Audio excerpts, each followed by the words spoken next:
to you is to build stronger communities, providing physical and social infrastructure, which will ensure that communities can continue to nurture our citizens. 1, community profiles. The AUF administration will, in consultation with residents, build community profiles that highlight the demographics, resources, and special traits of each community.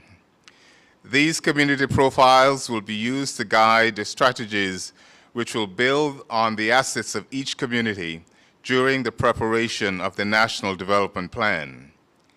The AUF will not take a one-size-fits-all approach to developing our communities. We recognize that each community is unique and has unique needs. Communities will identify priority projects, establish working and recognized groups to lead the implementation of these projects.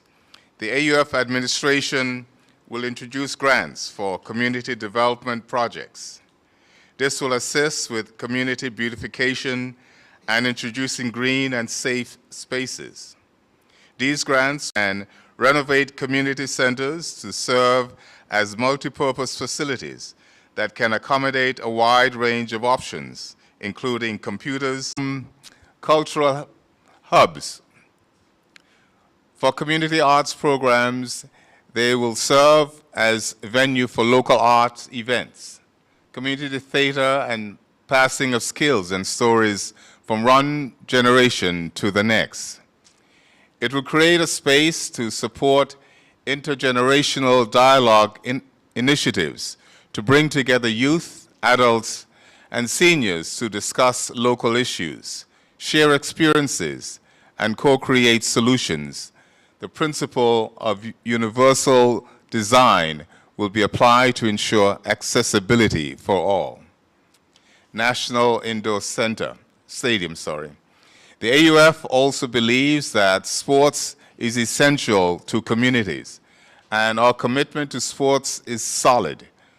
An AUF administration will begin the planning for a national indoor stadium. This multi-purpose facility will facilitate multiple sports, including basketball, netball, badminton, table tennis, and volleyball. The AUF will ensure that this project is sustainable by integrating it into the National Development Plan and ensuring a maintenance plan to support the facility in the long run. Upgrade of sports facilities. The AUF commits that part of the National Infrastructure Plan will focus on the upgrading of sports facilities. We will not treat our sporting facilities as low priority items when planning our National Infrastructure Plan. The AUF will ensure that all major sporting facilities in Anguilla will receive renovation to ensure that the facilities are fit for purpose and in line with global standards for sporting facilities. At this point, I will pass on to my youngest colleague, Jason Bryan.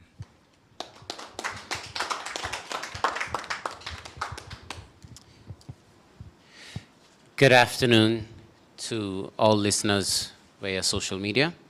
My name is Jason Bryan, and I am honored to sit before you as an island-wide candidate for the Anguilla United Front. Today, I am happy to address a key pillar in the People's Plan: empowerment and inclusion of youth, senior citizens, and persons with disabilities. As Anguilla's populations grow, our youth are taking on more responsibility in shaping the future of our island. However, to truly empower them, we must ensure they have access to opportunities, resources, and a voice in decision-making. The People's Plan focuses on addressing critical gaps in youth civic participation, entrepreneurship, and workforce's readiness, such as institutionalizing youth representation. The Anguilla United Front is committed to ensuring that young people are not just present at decision-making tables, but are fully equipped to contribute meaningful.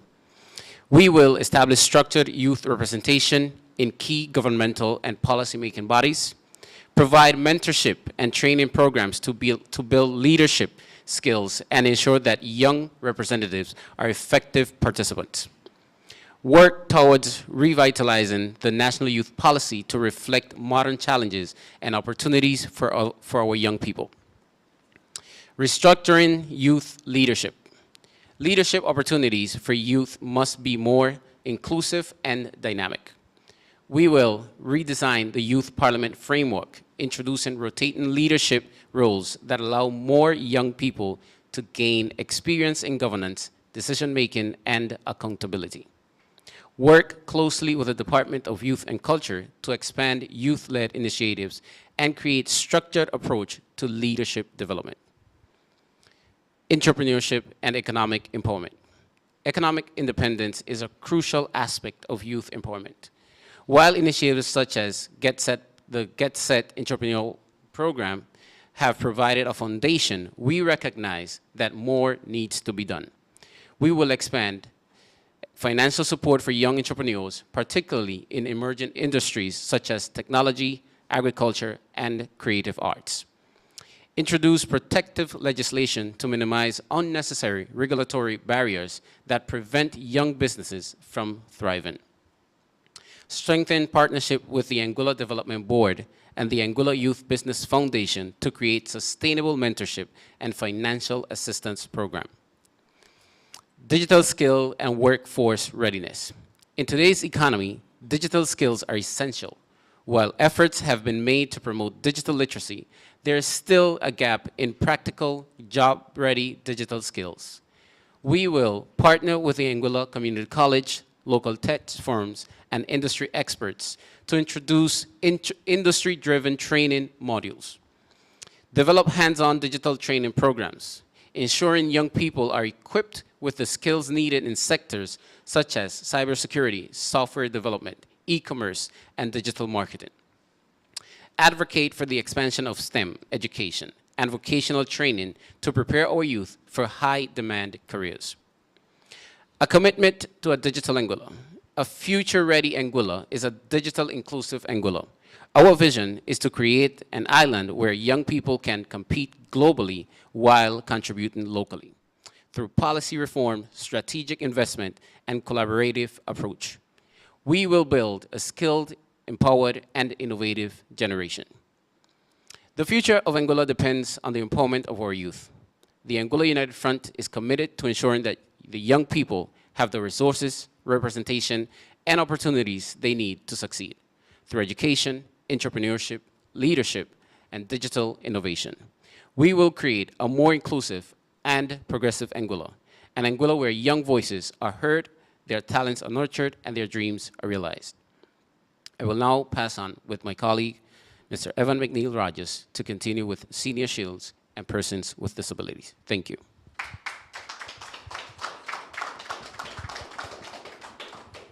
Thank you very much, Mr. Bryan. I don't know if it's coincidence where we will have the youngest member of the team handing over to the senior citizen to speak about senior citizenship. I'm pleased to be here with this young, dynamic group talking about where we need to take Anguilla and its citizens forward, putting people first. It's the people's plan that we are here to discuss.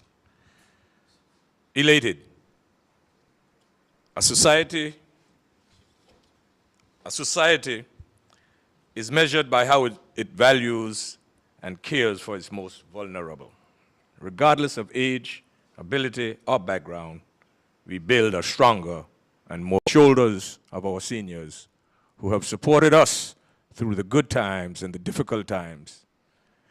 In recognition of this support, the Anguilla United Front commits to supporting our seniors by putting in place a National Council for Senior Citizens. The Anguilla United Front will establish a National Council for Senior Citizens that will comprise stakeholders for the elderly community.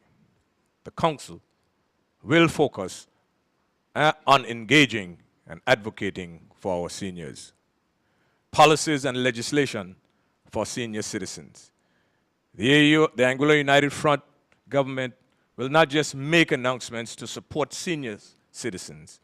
We will make it through policies and legislation. Wellness and engagement for our seniors. The Anguilla United Front will support our seniors through partnerships with the National Council for Senior Citizens and community groups to create engagement programs that will allow seniors to socialize and focus on their wellness. We're also looking at the possibility of subsidizing utilities for our seniors. Of course, that will have to be made in conjunction with ANGLEC and renewable energy and so on and so forth in terms of not only their electricity, but their water as well. It all dovetails into one. Cheaper electricity, affordable water, help for our senior citizens. We will also look at our not so senior, but Anguillians in general. The junior shield, the senior shield, and those in between, Anguillians in general. We will make real changes in our approach to individuals dealing with mental and side insurance for our folks. The previous Anguilla United Front administration didn't have the luxury of the .ai, didn't have the luxury of the GST, so to speak. But Madam Leader, we're going to need your intervention in providing the type of support that is necessary in order to be able to implement a national health care insurance for the people of Anguilla, ages 0 to 110 or 15. So I look forward to work with this administration, to be able to provide those sort of services. So, as a senior citizen in the room, I thank all of my colleagues, and I look forward to that work starting next week, Thursday, God Spare Life. Madam Leader will take over with the closing.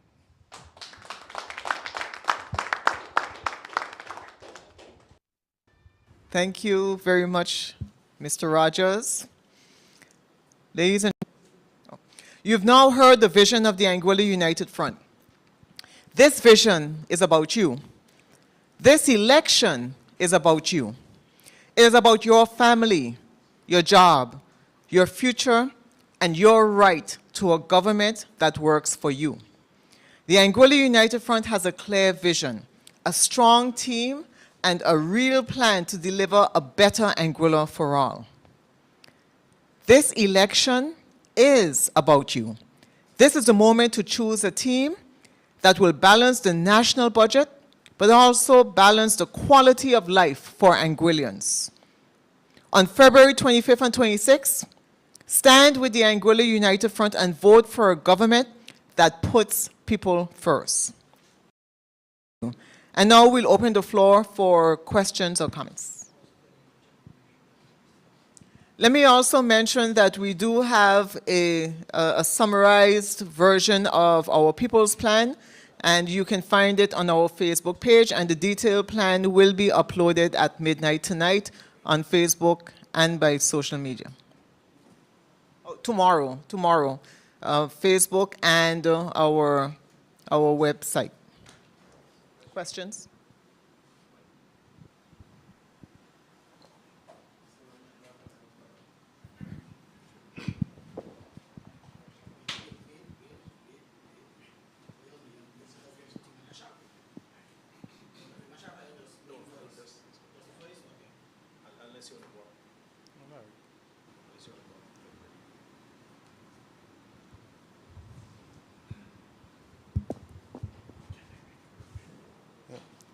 Good afternoon and congratulations on the release of your People's Plan. It's very robust.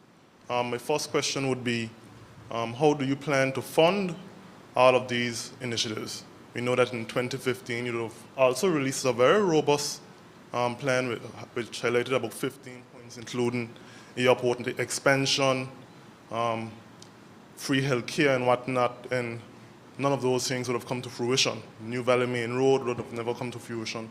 How do you plan to fund these things now? Thank you for that question. As you would probably remember that during the 2020 elections, we had campaigned and we were indicating at that time we were progressing with a goods and services tax, not in the form that it is in today, but that was intended to provide a broad-based tax to be able to provide for the very services that you have seen in our 2015-2020 plan. Now, of course, between 2015 and 2020, you have had the banking resolution in 2016, Hurricane Irma in 2017, and COVID in 2020. So I don't think that any reasonable person would have expected to have been able to move forward with all the plans that we had stated in light of the serious setbacks that our administration, the previous Anguilla United Front administration between 2015 and 2020 would have had to have gone through. What we see today is that there's the implementation of goods and services tax.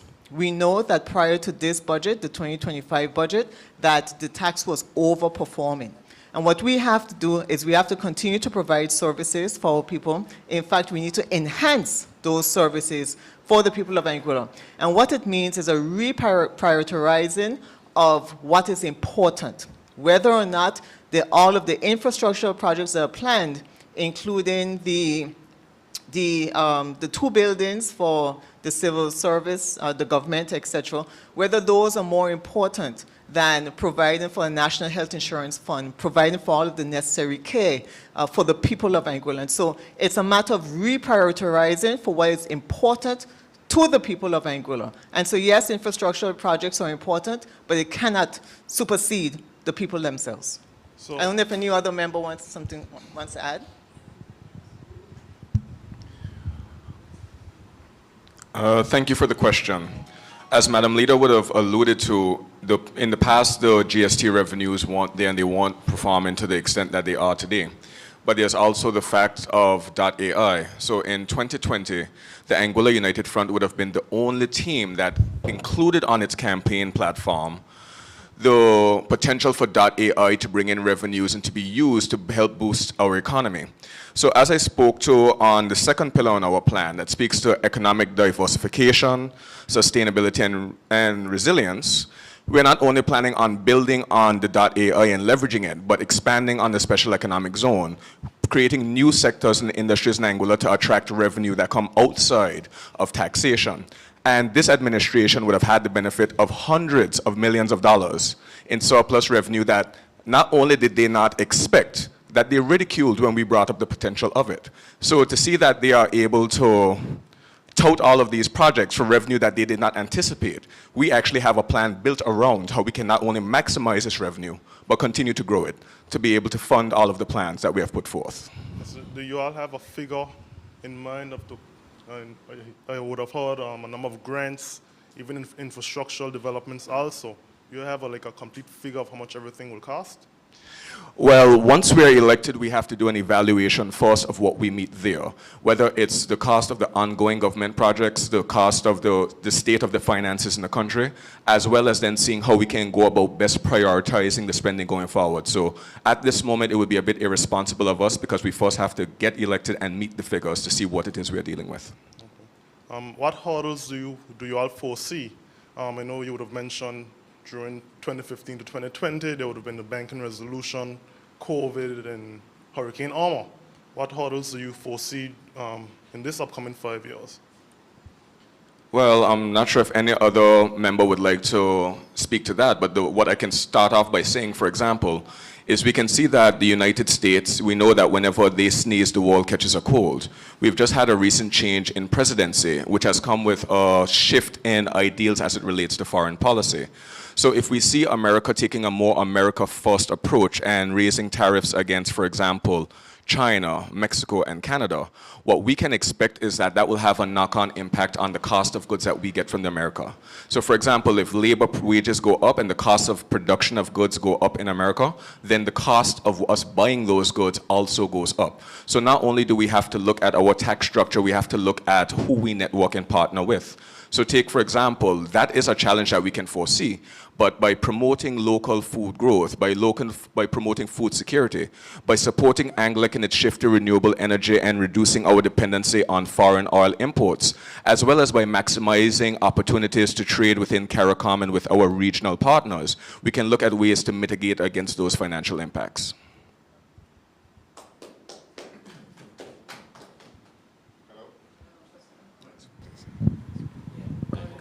Yeah. What I would say when you mentioned about hurdles, the beauty about hurdles is that if you know where they are, you know what you need to do to get over them. I think the challenge that we faced when we were in office from 2015 to 2020, we know there was something out there about the banking crisis, but we didn't realize to what degree. So again, it was a case of how high did we have to jump. With Hurricane Irma, we know that we live in a zone where there are hurricanes. So fortunately for us in Anguilla, we tend to prepare for hurricanes and prepare well.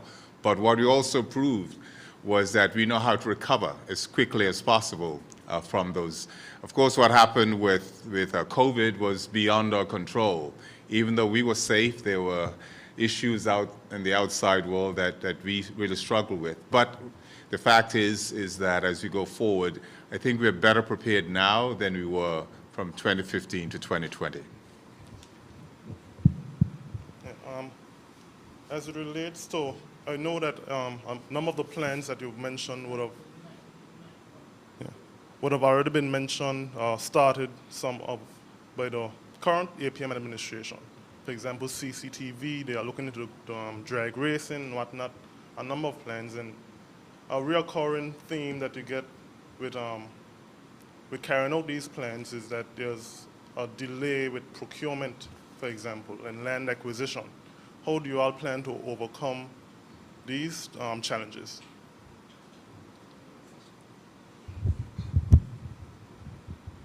You're speaking about the land acquisition in relation to the drag racing?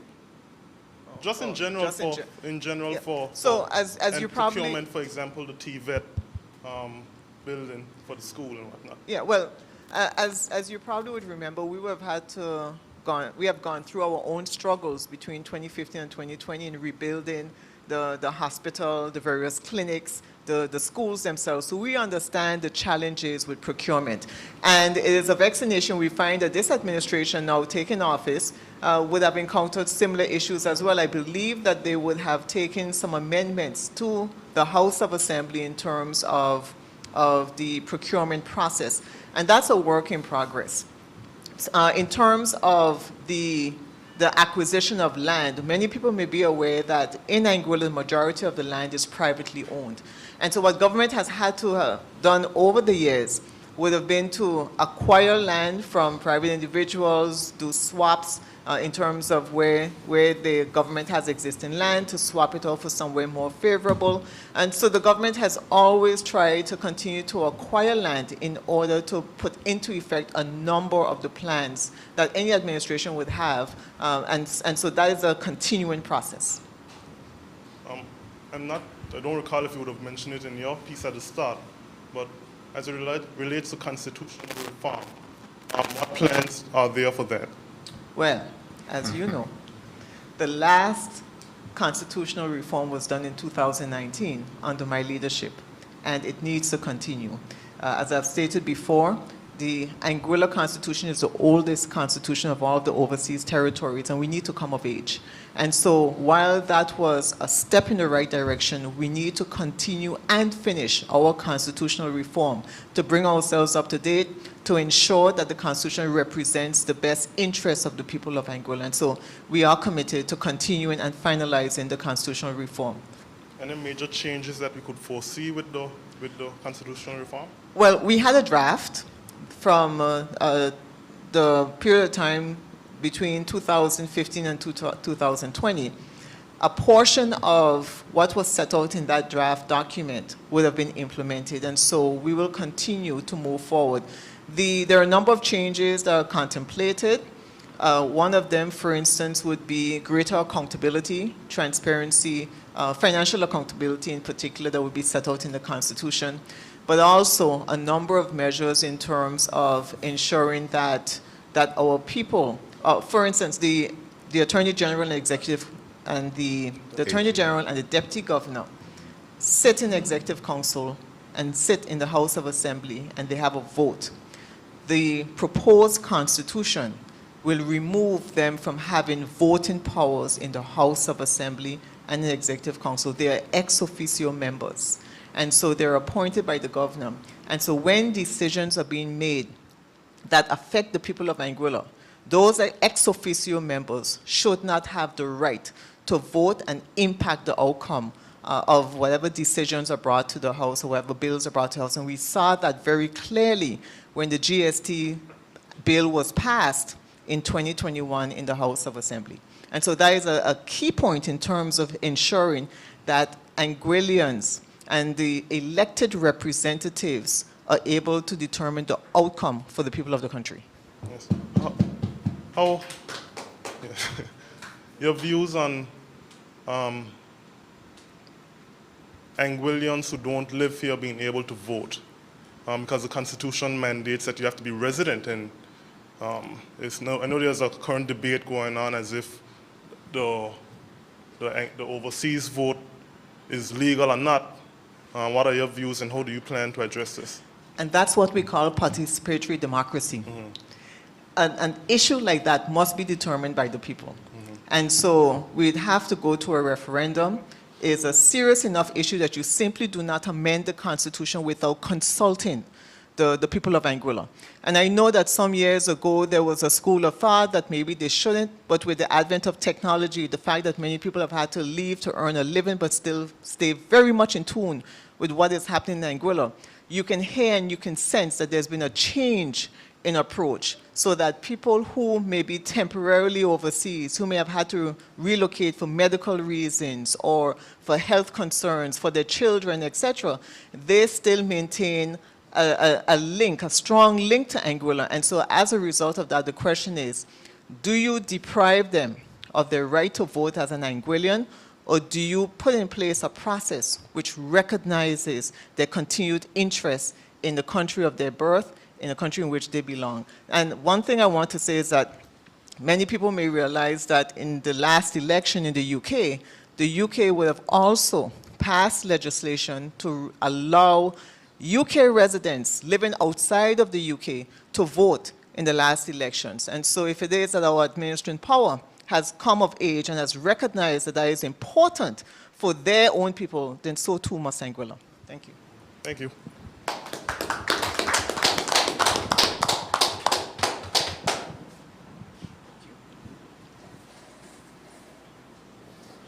If there are no other questions or comments, on behalf of all of the members of the Anguilla United Front, we thank you for tuning in. We thank you for being here. And you will continue to hear more of these plans as we go forward into the next elections. We are just a few days away from the 2025 general elections. The Anguilla United Front is asking for your vote. We're asking for your support. We are asking for you to vote in the district for the Beacon, the Anguilla United Front representative in that district in which you are registered, and for our 4 island-wide candidates. Vote the Beacon, vote the Anguilla United Front. Thank you, and good day to you.